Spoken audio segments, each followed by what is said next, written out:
everybody, and welcome to a brand new episode of the Geek Buddies. Hey!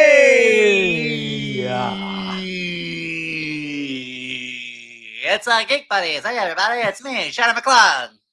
Wow. Strays, catching strays, even when he's not here. But we are here for this midweek episode of the Geek Buddies, having some fun. Going to talk about a lot of stuff going on in the world of entertainment. Of course, an old franchise coming back with a possible new installment. Some developments with a particular puppet movie that's supposed to be happening here. Some Marvel news as well. And even some Paramount news that we're going to get into with a particular franchise that's connected to Paramount as well. We're going to get into all of that here on this particular episode of the Geek Buddies. But let's introduce ourselves first. I am John Rocha, writer, producer, and host here on the Geek Buddies. I am Michael Vogel, writer and producer of animated TV shows, movies, and video games. Right. Again, anything to promote right now, Michael? Anything you're working on? Anything people need to watch out for just yet, or just kind of on the horizon? Or can you say anything? I'm working on too many things, but none that I can announce at the moment. And it did, aside from, hey, go play Gorilla Tag. There you go. Go get a headset, pop it on, play Gorilla Tag, have fun. It's going to be great. We're doing some really cool things in the next year. That's what I can promote. You can get that on VR. Like you can buy that. It's only VR. Gorilla Tag is the world's most popular virtual reality game, John Rocha. Okay. All right. You are Gorilla. You play tag. What? Can I play it on the MetaQuest? You can absolutely play it on the MetaQuest. All right. This might be a thing that I do very soon, Michael. But we've got something we'll get into. We got a lot of stuff to get into here, so let's not waste any time. Because we have a limited amount of time today. Let's jump into it. Michael, something really big happened here. Apparently, Brendan Fraser and Rachel Weisz are in talks to come back to reprise their roles here in a new installment of the Mummy franchise. They are just in talks right now, and Radio Silence, the people who directed Ready or Not and revitalized the Scream franchise in 2022 and 2023, are in talks to also come to be a part of this project. So, Michael, interesting. Where are you on the Mummy franchise, and where are you in this idea of Brendan Fraser, Rachel Weisz? Maybe do they find Arnold Vosloo? Do they go and bring Oded Fehr? Is John Hannah available? Like all of this coming together. Maybe even The Rock, which we talked about on text, and all under the direction of Radio Silence. Your thoughts on all this news and where this could go? Couple things. One, like all homosexuals, I'm a big fan of the Mummy movies. What? Canonically, bisexual people didn't even exist until the Mummy movies came out. The Mummy movies created bisexuality. That is, listen, man, go look it up. Okay. No, listen, the Brendan Fraser, Rachel Weisz combo turned more than one child very confused in their youth when they were watching these two very, very attractive people. Like that movie is filled with attractiveness. And look, and I'm sure you have your opinions. Neither The Mummy nor The Mummy Returns is remembered for being the greatest movie that was ever made. But there's something about those movies that you loved them when you were a kid. Like you watched them, they were over the top, they were ridiculous. There's just something about them that works, as cheesy as they are. And a lot of people, if you check social media, comment often about how everyone is hot in those movies. They're all in great shape for sure. Like they're looking good. Like Rachel Weisz, she might be the one woman that I would turn for. Like even to this day, like Rachel Weisz, woo! And I think it's because of those Mummy movies. Yeah. I think this is super smart. I think the Radio Silence guys are the perfect ones to do it. I know we on our text chain over spooky season, we're debating the Scream movies and Scream 7 versus Scream 5 and 6. But I'm a big fan of Scream 5 and 6. I'm a big fan of Ready or Not. I think Abigail is a solid movie. And I think they have the right tone and vibe. All of these movies, whether it be Ready or Not, the Scream movies, whatever, have this right balance of adventure, scares, laughs, humor. And I feel like that is exactly the right vibe for the Mummy movies. And for Universal, this is an untapped franchise for them. Like those movies, you're hitting the nostalgia on those movies exactly right with the age range that you're going for.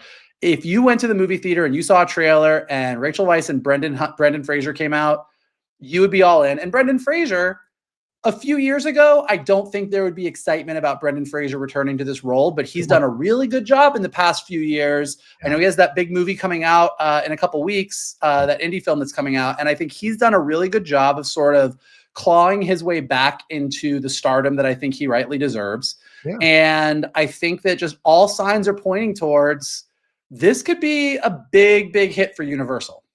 Yeah, you've got Brendan Fraser, as you said so well, Michael. He is he's back in the ascendancy, a Fraser Sons, if you will. You know, he won the Oscar for The Whale. He did some nice work in Killers of the Flower Moon, and now he's got this Rental Family film coming out, which Rental Family, yeah. A lot of people that's going to get another nomination for that performance. I haven't seen the film yet, so it's just starting to screen for critics, but I'm looking forward to it. It looks really great. The trailer does. And Rachel Weisz has never really left our purview and now has come back into part of the Marvel universe even recently over the last few years. So she is very much someone that people do respect and admire, and an Oscar winner. Both of them are Oscar winners. That's pretty fantastic. You've got a great ensemble cast as well you could bring back to be a part of this thing if you wanted to. And there's other untapped resources, other untapped things, other untapped current actors you could bring in to be part of this. They have a son. So will their son be a central part of this? What's a young actor you could bring in here? I mean, Mason Thames just was the in 3 movies that hit #1 in the box office this year. Is that a guy you look at to play their son who could play comedy and action and horror elements to it as well? I think it'd be fun to explore him as a possibility. The other side of this, though, is interesting, Michael. I'll get your thoughts on this. Like, there is a mummy movie coming here from Lee Cronin that is produced by Jason Blum and James Wan next year. So is this kind of like, okay, let's have fun with this, but this mummy movie is this franchise is something else. This mummy movie is just a horror movie. This is actually where we want to go franchise wise. Do you think this is a bit confusing, or do you think they'll maybe put one away? I don't think. You know what's interesting about these mummy movies, Mummy and Mummy Returns, is they're not horror movies. Like they have more in common with the Indiana Jones franchise than they do with any horror franchise. Right. You have the Mummy, you have the big scares and the thrills and whatever, but this is very epic summer tentpole adventure movie. That's the vibe of the Mummy movies. And so, you know, a Blumhouse mummy movie, any other kind of mummy movie that comes along that kind of leans more towards into the horror elements, I think those two things can coexist. I also think what's interesting is, look, Universal already tried this. They already tried to revive the Mummy once. Yeah. And they tried it with Tom Cruise, which if you're going to try to launch a franchise, start your dark universe, starting with Tom Cruise and Russell Crowe is not a bad way to do it. And that movie bombed hard. It did. Nobody wants that to come back. If the Mummy franchise returns and does even a little bit of what Universal hopes that it does for them, it could be a backdoor towards a more fun 4-quadrant adventure take on a lot of Universal movie monsters. Because that Mummy is going to be distributed by Warner Brothers Pictures. This Mummy is Universal Pictures, so I think two completely different things. So you can go 2 different directions with it. I think it would still work overall, because it's not like Batman being done Brave and Bold, exactly. Regular Batman. This is 2 different things, 2 different studios. But I got to ask you, I mean, do we see the return of a particular wrestler turned actor who could really use a hit right now after Smashing Machine Crash and Burn? You know, is Scorpion King is where he made his name. Do you think we get a cameo? Do you think we get a little bit of a few scenes with The Rock coming back in the Mummy franchise? Yes or no? We talked about this on our text chain. I was an adamant no. You were an adamant yes. We had a whole discussion about it. I think part of it is I don't want him to. That's fair. I mean, part of it is that they made a big deal of it with The Mummy Returns, and you had that horrible CG Rock come in at the end. It's like the worst CG you've ever seen in your life. They kind of came in, kind of shoehorned in so that they could have this spin-off, The Scorpion King. As excited as people and as much as people love The Mummy and The Mummy Returns from that nostalgia sense of that era of movies, nobody talks about Scorpion King. It's true. Nobody is clamoring for more tales about the Scorpion King. That movie was not good. It was not. I'm glad that it kind of got The Rock where he needed to get so that he could do the other things he's going to do. But like, you kind of nailed it. The Rock, for the first time in his career, is kind of at a place where he might need the Mummy franchise more than the Mummy franchise needs him. Yeah.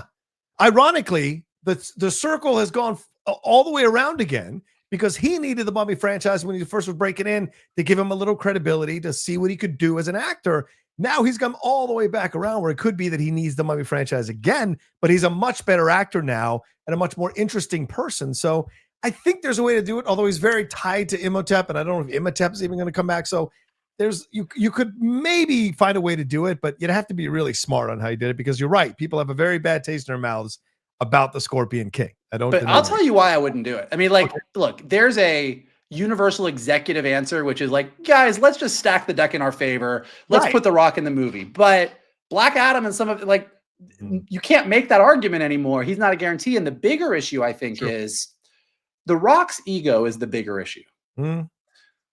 If you want to do a Mummy Returns, and Brendan Fraser and Rachel Weisz are why you're going to that movie. Yeah. They are the leads. And if you come up with a story where, oh, we do a nod to the Scorpion King and The Rock gets this nice little part here, The Rock doesn't want a nice little part. Well, that's fair. The Rock will come in and say, yeah, I want to be, he'll Fast and Furious it. Like, he'll be like, yeah, I want to be in your movie, but like, now I want the Scorpion King to go full circle and become a hero. And it's me and Rachel Weisz and Brendan Fraser saving the day. And like, I don't want that. And I don't think people want that. I don't think that's the movie that people are excited about. So it's sort of like at this point, unless he's willing to sort of take a small, and look, I don't know, maybe they came up with some, maybe the Radio Silence guys are like, we got a story and the Scorpion King is what it's all about. And they're going to wow us. And I'll be like, oh, I was wrong. That's fine. But like, I just don't want to see The Rock doing his Rock thing through this movie. I agree with you. And if you believe The Rock right now on social media, there's a lot of eating of the humble pie. There's a lot of like mea culpa and asking for forgiveness and totally not going after the fans like he did for his other movies that flopped. So maybe there is something where he realizes PR wise, if there's like 10 minutes in the movie, if I have 10 minutes or 8 minutes in the movie, that's enough goodwill to get with the fans. And so you leave them wanting more. But I don't know. You're right, because this could all be an act, and he's still the egotistical guy that we've seen numerous articles about recently. And he's going to go in there and try to, you're right, The Mummy Returns, ... and the Scorpion King too. He might try to do that. So listen, I feel like I can smell what The Rock is cooking, and it's not humble pie. That's my opinion. That's fair. All right, well, let's move on to someone who also doesn't eat humble pie, and that's Miss Piggy, Michael. Miss Piggy, this is legitimately happening. I mean, I did not have this anywhere near my bingo card this morning, but Jennifer Lawrence, Emma Stone, and Cole Escola are joining forces to give Miss Piggy the movie star treatment. The film about the film about the temperamental diva puppet is an early development of Disney, who owns the rights to the Muppets. And we know Miss Piggy for many, many years being a part of the Muppets movies and being part of the Muppets itself. Michael, this is such an interesting decision. What are your thoughts on this? A Miss Piggy movie? I could not be happier about everything about this announcement. This is the best news that I have heard in years. Yeah. I am, first of all, so for like going back a couple months, Cole Escola, who's writing this script apparently, right, and won a Tony for Oh Mary. Yeah. Was, and Oh Mary on Broadway right now, Cole Escola kind of plays Mary Lincoln Todd, but then other actresses and actors, Titus Burgess, Jane Krakowski, like have been coming in and out of that role. And he was on one of the late shows and was asked who he would love to see playing the role of Oh Mary, and he said Miss Piggy. or they said Miss Piggy. And everybody freaked out because the thought of Miss Piggy, if you've seen Oh Mary, it's the perfect role for Miss Piggy. Someone who just wants to be on stage and sing and dance. And I thought that was a great idea. And clearly something about that has then percolated into Jennifer Lawrence and Emma Stone and Cole Escola all talking. And it's a brilliant idea. Miss Piggy is my favorite Muppet.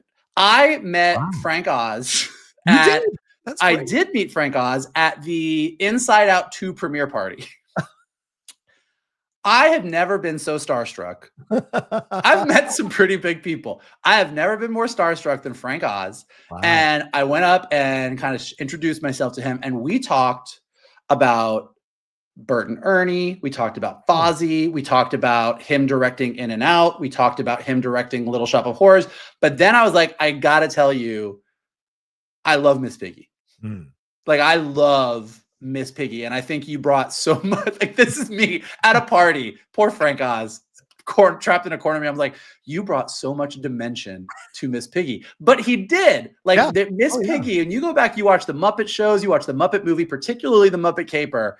Miss Piggy is this amazing character who is loud and obnoxious and wants the spotlight, but also is incredibly self-conscious and vulnerable. And she's all of these things.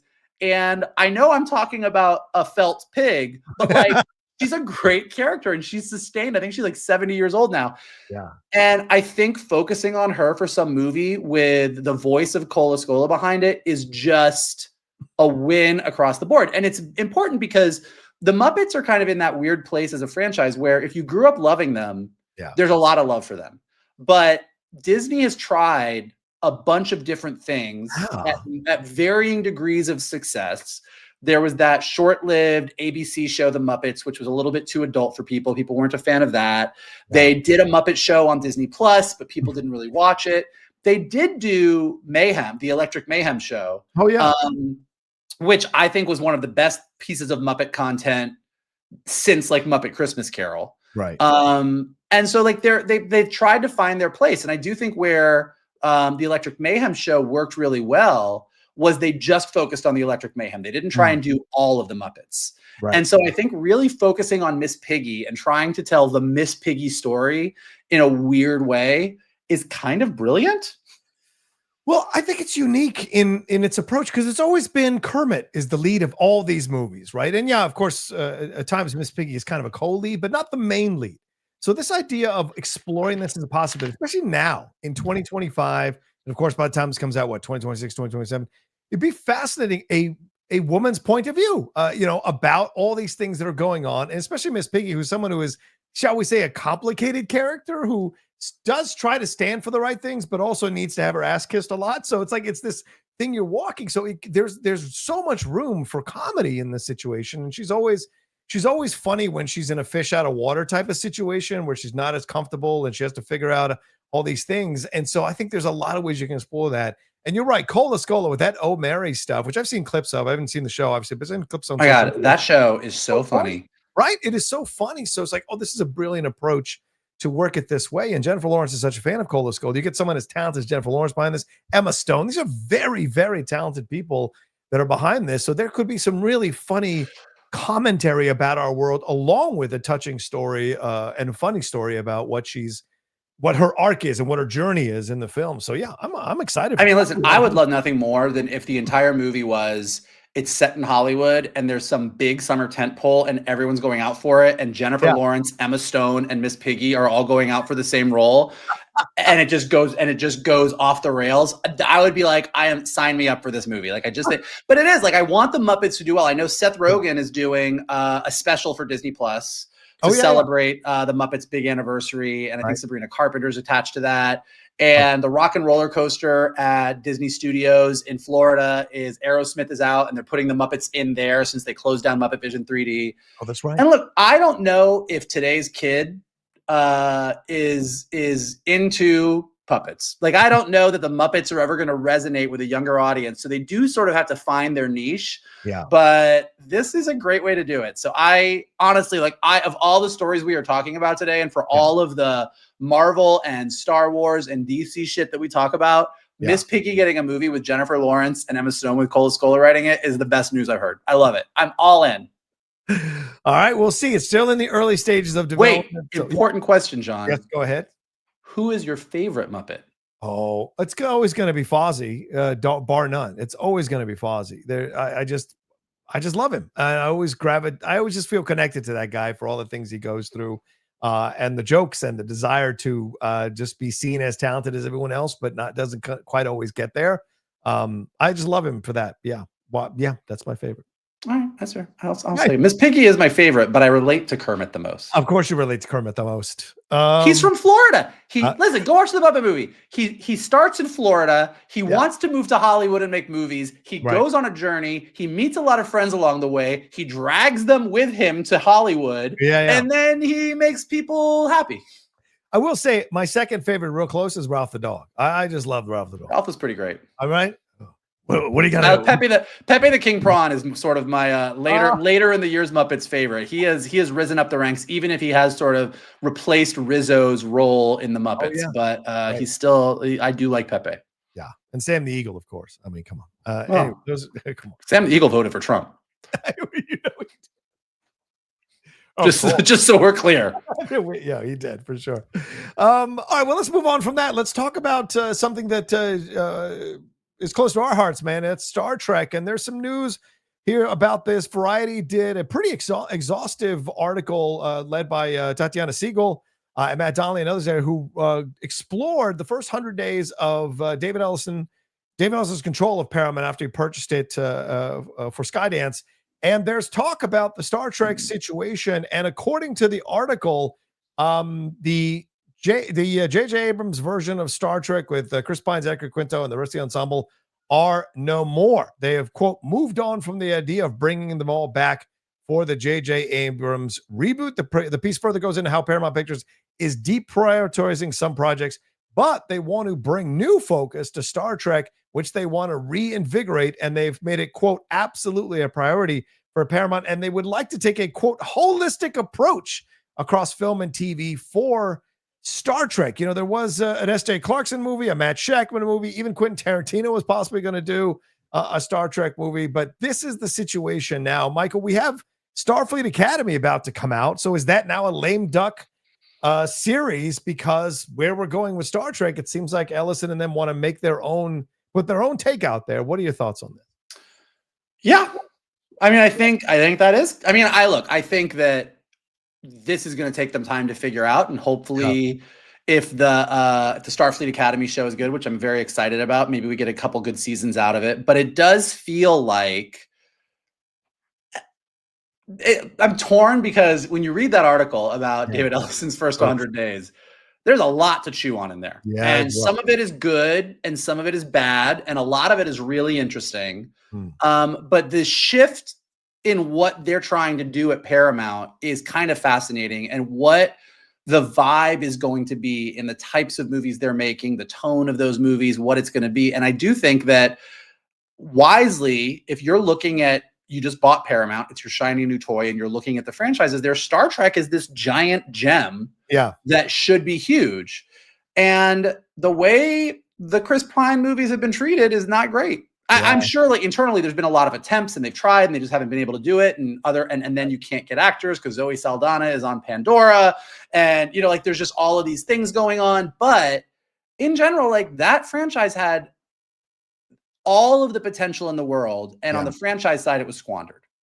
Now, on the TV side, Alex Kurtzman has really been running his Star Trek TV universe, and there's been a lot of big wins there. There's been some trouble too. I mean, I think that Star Trek Discovery is a mixed bag. I think Picard didn't get good until Terry Matalas fixed it in season 3. People really do enjoy Strange New Worlds this past season, notwithstanding, and Lower Decks has been great. And so there's a lot of really fun stuff in this era of Star Trek. Yeah. But all in all, there's probably a better version of how Star Trek could be run holistically, with a movie franchise that just really took off and you really got behind, and then having TV spinoffs that were part of it. So I do think, kind of coming in and cleaning house, Star Trek is at a point where you're like, maybe it is time to sort of rethink it. It does make me worried that if David Ellison does indeed buy Warner Brothers, that we will run into this exact same situation, and we'll have a very similar article about the DC universe. Right. Yeah. Like, if you're going to come in and look at, now, I think in Star Trek's case, they're not wrong. I think coming in and cleaning house, that movie, doing anything with that movie, those three, the 3 movies that nobody barely remembers at this point, it's just like, yeah, it's better to start from scratch. Right. But if you do get into this habit of coming in, buying something and taking the biggest franchises and saying, cool, that's not what we want to do, we're going to go in this direction. We'll see what the next year or 2 of DC is like with this whole Warner Brothers merger looming. Yeah, I like, I'm with you for the most part in that cleaning the deck and then starting all over. I'm always a fan of that, because you want to have a singular vision. You don't want to borrow someone else's vision, then add on to it and see what you're doing. There's no real way of establishing yourself separately for that. So I got no problem. You want to come in, you want to wipe the deck, but the person who's coming in matters. And this guy clearly is MAGA leaning, very much a Trump supporter, and has these points of views. If you read the article, suggest you all read the article. There's talk about blacklists for certain performers because they have certain points of views. Like there's a lot of stuff that's troubling in that article about his approach. They want to consume as much content. They essentially want to create a monopoly. And that to me is dangerous. A monopoly of points of views, a monopoly of approaches. Don't let the Jon Stewart and South Park stuff fool you. That's the token shit to throw you off the scent of what they really want to do here. And I'm concerned that they're going to be in charge of Star Trek because Star Trek is known to be a very diverse and, yes, woke property, maybe one of the original woke properties ever in the history of geekdom. You know, first interracial kiss, a multicultural cast, Russians on the ship at a time when we were having battles with the Soviet Union in the Cold War. Like, there's so much ground that they broke on a socially progressive way that it concerns me to have someone like Ellison on board. Now, that doesn't mean they're not going to be smart about how they approach that diversity and the foundational pieces of Star Trek as they open the world to it more and explore the more holistic approach. It doesn't mean that you can't have more conservative points of views, although I would argue there are conservative points of views in some of those episodes back in the 1960s if you go back and rewatch them. So it's going to, and maybe even some in the new generation, next generation. I'm not as schooled on that as you are, Michael. Maybe there's something there, but I just think it's going to be interesting to see how they do it, who they cast. Because if we start to see an all-white cast with like one person of color, it's really not going to be a good look. It's going to let you know what the hell's going on. So I have concerns, although I do agree that what they're doing in terms of wiping the slate and starting over is the right move. I just have concerns on the direction they're going to go. It's going to be interesting. I don't disagree with anything you're saying. Also, like this is what's great about a brand. Yeah. You can push Star Trek in a lot of directions. Yeah. But as you just illustrated, there's a certain point where you push it where the people that have loved it forever are going to be like, "Fuck you, that's not it." Yeah. And right. You see that in Star Wars, that's bad business. right? Yeah. Now, what I do find interesting about this, I think of the Taylor Sheridan. I know Taylor Sheridan is leaving Paramount and going over to like an overall Universal, but you know, I have a lot of friends. My parents love the Taylor Sheridan shows. As I talk about this tweet all the time, where I was like, a lot of people say Taylor Sheridan is the Marvel universe for Middle America. Like it is like if you are living in a red state, you might not like a lot of Hollywood, but you watch those Taylor Sheridan shows. And I know a lot of people here in LA and some of my other more liberal family members that refuse to watch Landman or Yellowstone or anything. Oh no, that's too red statey. That's too red statey. I don't want it. And we get into this like red statey, blue statey, whatever. Yeah. The Taylor Sheridan shows are great shows. The Taylor Sheridan shows are also very how masculine. Yeah, like very tough guys who hide their feelings, and I love like there is a masculinity, and one of the things that I took out of the David Ellison article is he's really into doing like masculine stuff. He wants to do Days of Thunder and Top Gun, and I see a world where there's a Star Trek franchise that is much more Captain Kirk as the hero, swashbuckling guy doing his thing, going to planets, sleeping with women of every color. Like there's stuff that you can do that would definitely lean more bro-y, more MAGA, if you want to use that term, but still feel like Star Trek. Yeah. And there's a balance to it. Like there's a lot of franchises that I love that sometimes I feel get a little too progressive. There's things that I think can get a little bit too conservative. Like if you're going to put political terms on storytelling, what's interesting is at the end of the day, if the audience is there, the audience is there. Right. And if David Ellison comes in with Paramount, whether it be with Star Trek or any other franchise, and starts to make very anti-woke stories. Yeah. And then what will inevitably happen is it'll either Disney will say, shit, we got to go back to this, or Universal will say, fuck it, or some smaller studio will start making very woke things. And like, it'll be interesting to see how this influence on the studio. Would I prefer a different person? Probably. Do I love that we have someone running a studio who is so close to Trump that we're going to do a fucking UFC fight on the White House lawn? Yeah, that's probably not great. No. But I'm sort of curious to see what that influence over an entire movie studio does to that studio and how that voice causes other voices. Like there are so many people in Hollywood that have a lot of stories to tell that are political, that challenge the current political system. And if they're not going to Paramount, do they all run somewhere else and say, well, we're going to tell these stories over here? So I do think that the landscape is changing, and I don't love all the way it's changing, but I do think that it's going to be an interesting thing to watch how it all develops, if that makes sense. We're absolutely in a state of transition. You're not wrong about that. The article goes into that as well, where studios are and these massive conglomerates that are moving through entertainment. They used to be these things that people revered. Now, all of a sudden, they've become these broken down old things that you have to deal with. And so how do you make it? How do you modernize it? How do you make it a little more leaner and cleaner and make as much money doing it? And just because and listen, I get the idea. He wants to buy all this content, but just because you buy all this content doesn't mean you're going to put out the right thing when it's all over, or said and done rather, and then you're going to shoot yourself in the foot and find the same problems that other people who bought studios find in the long run. So we'll see on the approach. And, with the Taylor Sheridan stuff, I love the Taylor Sheridan shows. I think they're great because they're purple.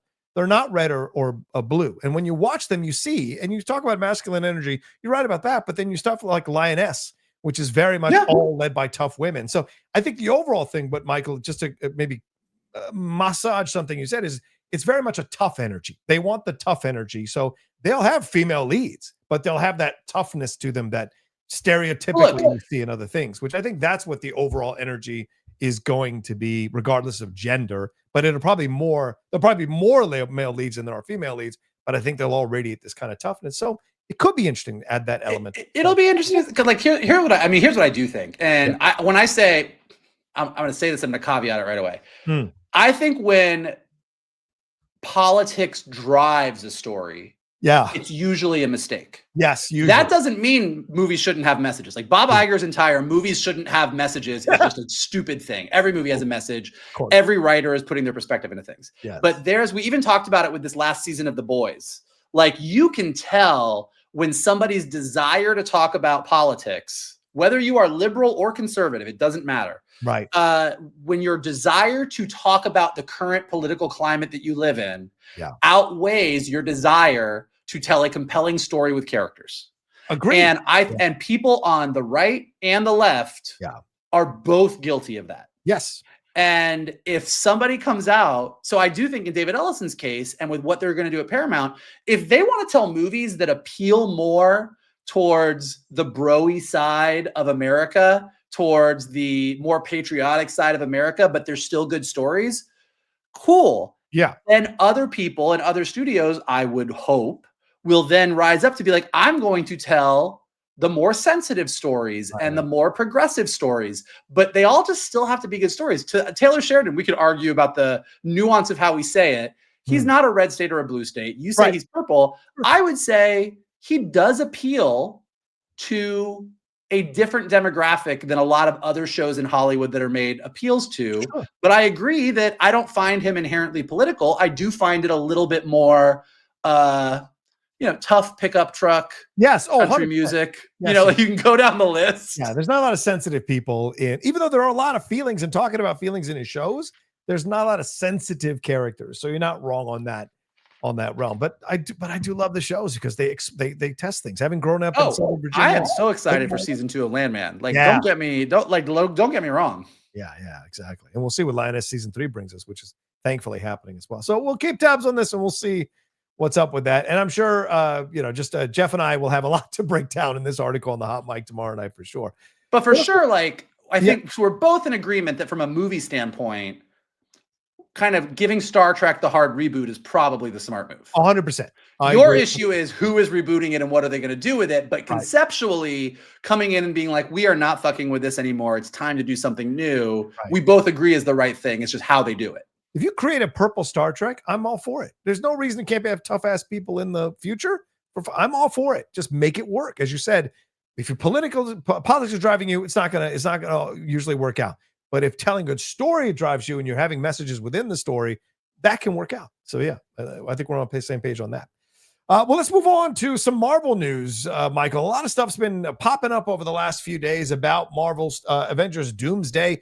Apparently, there are multiple different trailers that are going to be released, and that was according to our brother Christian Harloff there on his YouTube show, the show that I co-hosted with him on Monday. He said that there were going to be, quote, multiple different versions of the trailer to try to throw people off. Certainly We have talked about that before and seen that in different trailers with Avengers Endgame. What we saw, Avengers Infinity War, they kind of messed with us as well.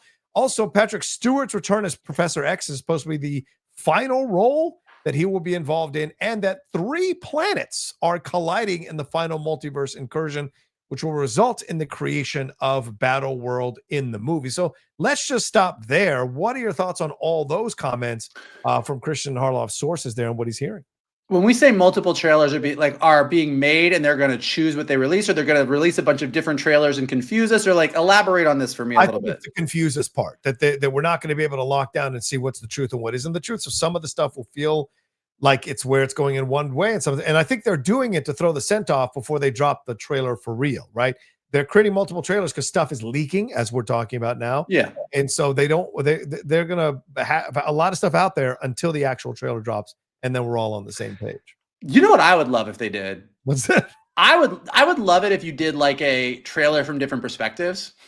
Oh, like wow. I would love a trailer that came out that was like, here's the new Avengers version of the trailer, and we see kind of the trailer from their perspective, or we see the other Avengers. But more importantly, give me a Fantastic Four trailer and give me an X-Men trailer. Yeah. Like, give me a trailer that's just in the X-Men universe, but we're dealing with and like really sort of set me up for that. Because when they say 3 planets, it is the Marvel 616, the Fantastic Four, and the Fox universe. Like, those are the 3 planets colliding. Like, that is right. Like that's what it's got to be. The way, yeah, exactly. But didn't we see? So the multiple trailers thing, I think, is interesting. I hope I guess what I'm saying, big picture, is rather than just doing a bunch of shit to try and confuse us or throw us. So you've got a big movie with multiple universes and this big idea. Creatively use the trailers to do something cool. Yeah, that's a smart. Kind of like when House of the Dragon season 2 came out, and they had the green trailer and they had the two sides of it. Like something like that would be really, really cool. Right. When I read the Patrick Stewart news, my first thought was, Marvel, don't fuck this up for him. Like this man is a legend and an icon, and we have loved him for so long. And if his final movie is some fucking trash hodgepodge of bullshit, I will be so sad for him. I mean, he'll be fine, but like it would just. But if they really do nail this, and Professor X has this great like final moment, great. But yes, he's old.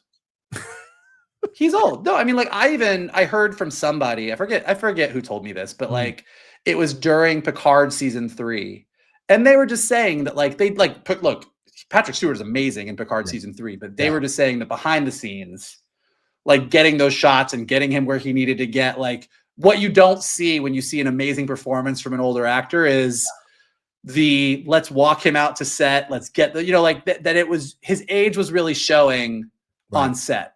And that was a couple years ago. So he's up there. He and Ian McKellen are up there. Yeah. And then what was the third one? What was the third thing? The planets colliding for Battle World, and then that's what it's the X-Men, our Avengers, and the Fantastic Four. I mean, that's really. I think that I was thinking about it when you sent the stuff that we were going to talk about today, and I was thinking about it as I was leaving the gym, and I was like, I really hope. Well, you got these 2 Avengers teams, you got the Fantastic Four, you've got the X-Men, and I was like, oh, how do you arrange this so that if we assume that the Thunderbolts post-credit sequence is not the Fantastic Four, but actually Doom showing up? Oh, right. Yes. Like, do the new Avengers go with Doom and believe him because he looks like Tony Stark or whatever? But then Sam's Avengers, say Captain Marvel's on that team, and the Rambos come out of a portal and say, you guys got, like, it would be great if like one Avengers team ended up with the X-Men and another Avengers team ended up with the Fantastic Four, and then they all ended up having a big battle. Like, I was just trying to think in my mind how you're going to do it. But ultimately, given the story that they're setting up, whatever battle they do is going to cause a bunch of planets to collide. And then to line up this other element of it all, the Russo brothers, there was apparently a screening of some of this Avengers Doomsday footage recently, and only a certain amount of people were allowed to see it, and some things have leaked out, but of course we can't verify it, right? Because we didn't see it ourselves. but there's this belief that they are suggesting that Doctor Doom is a variant of Tony Stark, or that Tony Stark was a variant of Doctor Doom. And there's even rumors that the way Kang is going to come in is that Kang was mad about things and erased Doctor Doom's mind, and manipulated him to hide him out on Earth 616. And so he became Tony Stark, but he's really Doctor Doom. And when Doctor Doom figures out what's going on, that's what really motivates his rage across the multiverse. So are we prepared for Tony Stark to have been the whole time a variant of Doctor Doom? The whole time, Daniel? The whole time? The whole time? Convinced that he was not Doctor Doom, but a good guy? Well, that's a lot to unpack, but taking a step back, here's what I will say. Here's what I will say, and I've said this from day one, like that. Like literally, this was the conversation we had driving home from Comic-Con after Robert Downey Jr. showed up on stage. No. I don't want Doctor Doom magically changing his face to fuck with people and pretending he's Tony. I think Doctor Doom being a variant of Tony Stark or Tony Stark being a variant of Doctor Doom is way more interesting. I know it fucks up all the mythology of the Marvel universe and who Doctor Doom is in the comics. Like, I get it. But from a Marvel, I'm a fan of the Marvel movies. Yeah. And I watched Tony Stark go down a road over 10 movies where several times, in almost every Avengers movie, he came right up to the edge of doing something that was taking too much control and being a villain. That's true. That is literally the plot of Age of Ultron. That's a great point. And so you tell me that Tony Stark, Kang did some shit and he got dropped on this planet and he became Tony Stark, but he was really had these Doctor Doom impulses, and on another planet without Steve and Natasha and all these other people, he decided to put a suit of armor around the world and take control of everything. Like, to me, that is simple and neat and clear, and I like it. So when I hear rumors about this is a variant of him and him, whether they're going to do it right, I love those, because the rumors that I hear where, oh, Doctor Doom magically turned his face into Tony Stark to gain the Avengers' trust, I'm like, I don't want magic face reveal bullshit. I want something that's meaty and emotional, and that is more interesting. Now, the Kang of it all, and like there's a bunch of pieces in there where I'm like, it makes me nervous. But yeah, I like Tony Stark as a variant of Doctor Doom. I know that the hardcore Fantastic Four fans don't like that. But I think that's more interesting to me. Some other stuff that came out, and we'll get your thoughts on this as well, and we'll go back and forth on this, is that Scooper James Mack has dropped a few minor updates as well. And he revealed that Namor the Submariner will not be a villain in Avengers Doomsday, but he wants to survive the incursion. So he's basically going to be out for himself and the rest of the Talokan Nation. And apparently he's eager not to side. Talagon. He's eager not to side with Mr. Fantastic. So there may be tension there. Of course, we know that from the comic books. Also, that Captain Marvel and Monica Rambeau will, quote, throw down in the movie. It's unclear whether he meant with each other or Doomsday's antagonist, as have been previously rumored, possibly Sentinels.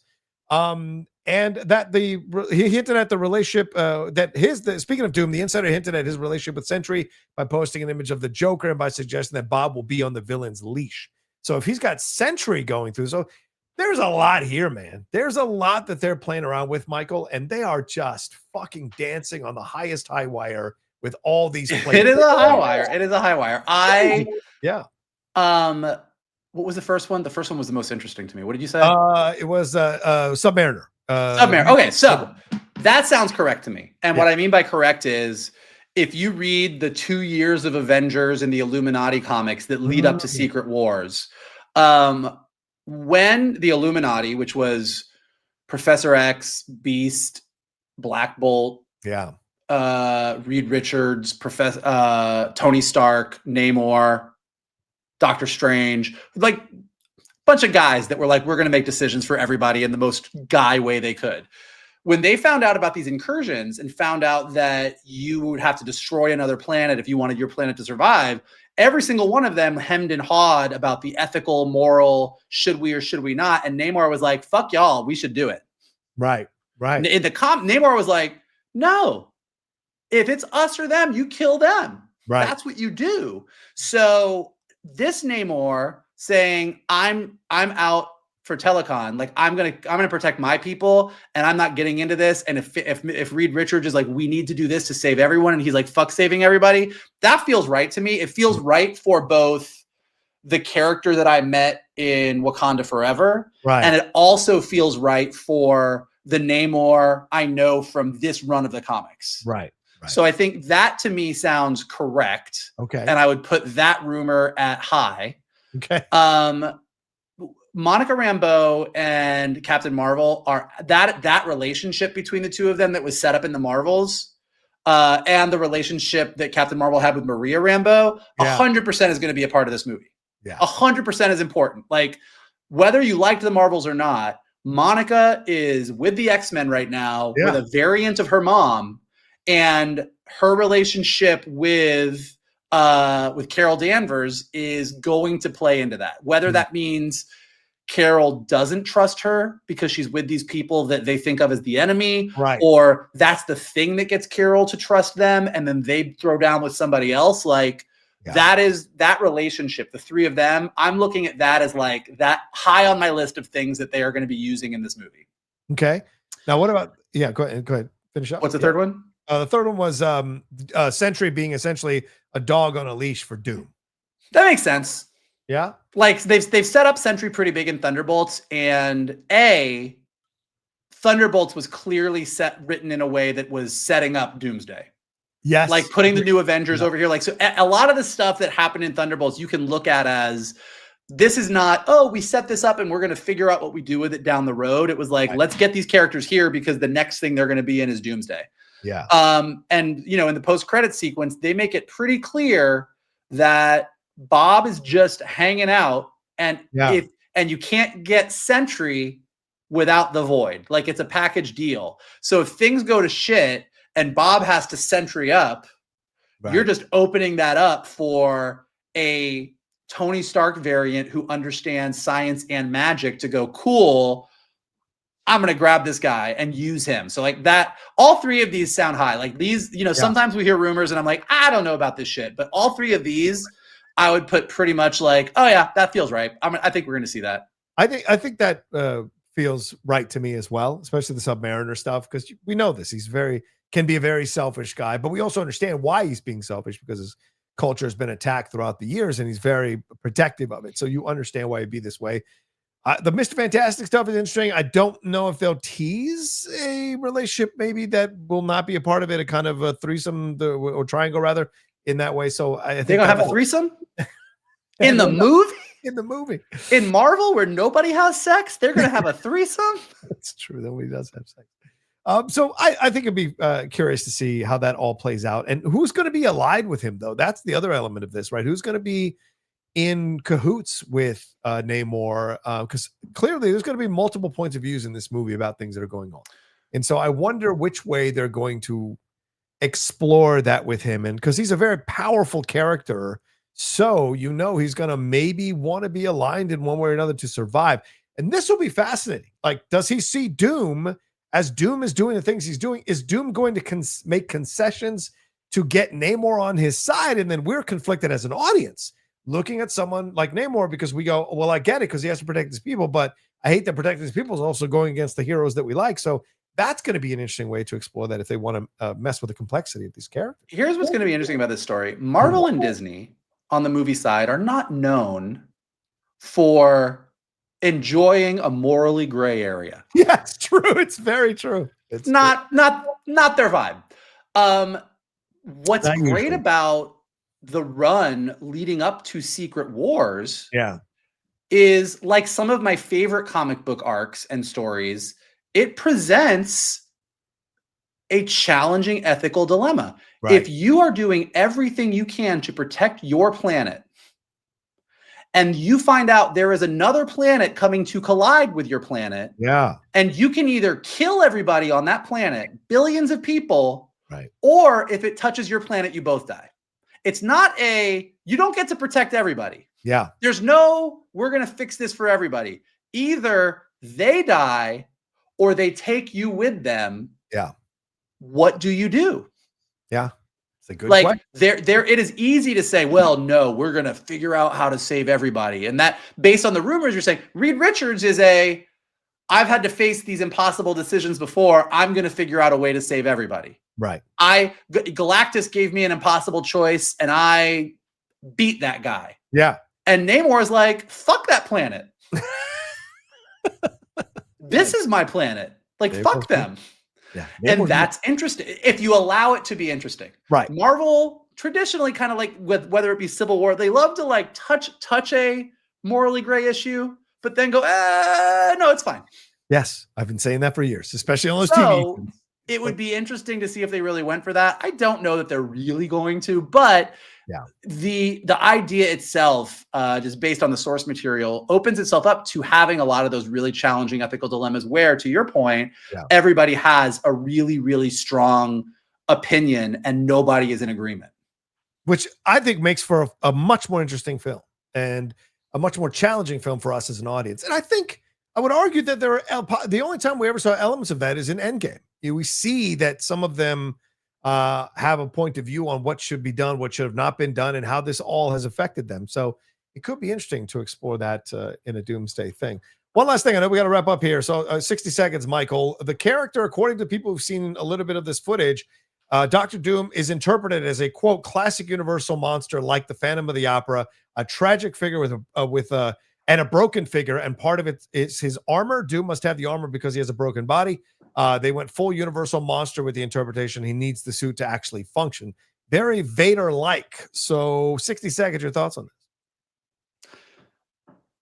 There's a lot of good words in there, and if they can land that plane, it could be great.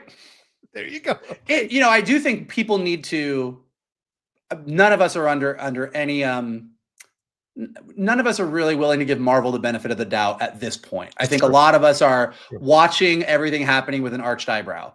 Yeah. I do think that we need to let them cook on whatever this version is and not get too tied into, well, Dr. Doom in the comics was X. Right. This is not going to be that guy. Yeah. And I'm okay with that if whatever they create is very compelling and cool for the MCU. So you say Universal Movie Monster, you say Darth Vader, you say any of those things to me, and I'm like, yeah, if you can do it, right? If Robert Downey, if for all the bullshit we've endured, if Robert Downey Jr. shows up as Dr. Doom, who is arguably one of the most iconic villains in the Marvel universe, and they manage to turn him into the MCU's version of Darth Vader, yeah, that is a win across the board. Right. Do we think they're going to be able to do that? Big arched eyebrow, but I would love it if they did. Yeah, the jury is out in terms of the if they can do it or not. But I agree with you. And this is how you excite an actor like Robert Downey Jr. to come back to reprise this role. It isn't just that and a giant dump truck of money. It's true. You don't just make him a straight villain. You give him levels, and I think that's the exciting aspect of it all. I hope it's as great as they seem to be teasing it is going to be. You realize at this point, Robert Downey Jr. actually could build himself a Scrooge McDuck money bin and swim in his money every day. Absolutely. Yes, he could if he wanted to. Why doesn't he go by Warner Brothers then? Take over DC. I'd love to see it. Jesus Christ. All right, well, there you go. That's our episode of the Geek Buddies. Thank you all so much for joining us. We appreciate it madly. Michael, what do we have to tell these fine folks? If you would like to follow us, you can do so on Twitter at geek_buddies, on Instagram at _geek_buddies. If you would like to follow Mr. Rocha, you can do so at The Rocha Says. If you would like to follow me, you can do so at MKToon. And then after you do all that following, please subscribe to Johnny's Outlaw Nation page below. Check out all the amazing, over there. Check out all the amazing content he's got over there. Hit subscribe. Do that. Leave your comments below. Let us know all the amazing things that you thought about this week's episode. What are you excited about? What are you not excited about? You better fucking be excited about that Miss Piggy movie because it is going to be amazing. If you are listening to us on a podcast, go ahead and leave us some stars and comments so we go up in the rankings. And as always, the best thing you can do is retweet this video, post it on your socials, send it to your friends, and tell them to hang out with your buddies, the Geek Buddies. There you go. And of course, much love to our buddy Shannon McClellan. Couldn't join us today, but he will be back for the Friday or Saturday show that we're doing this week. So look forward to that this week. All right. Thank you all so much. Take care of yourselves. Be well. We'll talk to you next time with another brand new episode of the Geek Buddies.